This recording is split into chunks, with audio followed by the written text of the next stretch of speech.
को गिरफ्तार किया गया है सर, क्या कुछ मामला है? इसमें सेंट्रल एजेंसीज के कुछ इनपुट के आधार पर तथा गुड़गांव पुलिस को एक पीड़ित के द्वारा एक शिकायत दी गई थी, जिसमें उसके द्वारा आरोप लगाए गए थे कि बॉबी कटारिया से जब उसका संपर्क हुआ एक सोशल मीडिया प्लेटफॉर्म के माध्यम से, बॉबी कटारिया के द्वारा उसको झांसा दिया गया कि वो उसको यूएई में नौकरी दिलवा सकता है। जिसके बाद पीड़ितों से तथा उसके एक दोस्त से बॉबी कटारिया के द्वारा करीब अभी तक जो सामने आया है 4 लाख रुपए इनके द्वारा लिए गए हैं।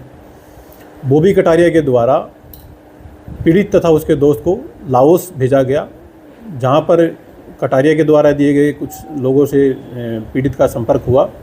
वो लोग उसको एक कॉल सेंटर में लेकर के गए, जहां उसको साइबर ठगी करने के लिए प्रेशराइज किया गया, उसके साथ मारपीट की गई, उसका पासपोर्ट छीन लिया गया। वहाँ से 1-2 दिन के बाद पीड़ित निकल करके किसी एजेंसीज के संपर्क में आया और उनके माध्यम से वो वापस भारत आया।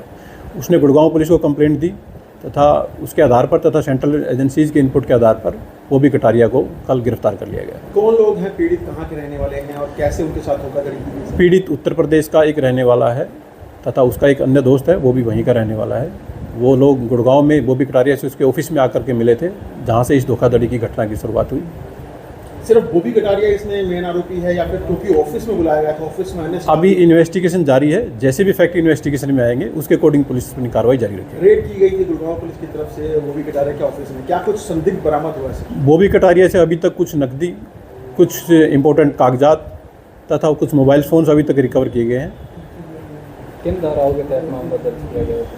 अभी इसमें मारपीट से संबंधित, चीटिंग से संबंधित तथा कुछ ह्यूमन ट्रैफिकिंग से संबंधित व अन्य में इमिग्रेशन एक्ट से संबंधित कुछ धाराओं में अभियोग अंकित किया गया। अच्छा सर, इसमें एनआईए का भी रोल है, एनआईए ने भी रेड की, क्या संयुक्त रेड की गई थी एनआईए के पास? क्या कुछ सेंट्रल एजेंसीज के पास कुछ इनपुट थे तथा पीड़ित के द्वारा भी गुड़गांव पुलिस को एक शिकायत दी गई थी, जिसके ऊपर गुड़गांव पुलिस तथा अन्य कुछ एजेंसीज ने इस कार्रवाई को अंजाम दिया है।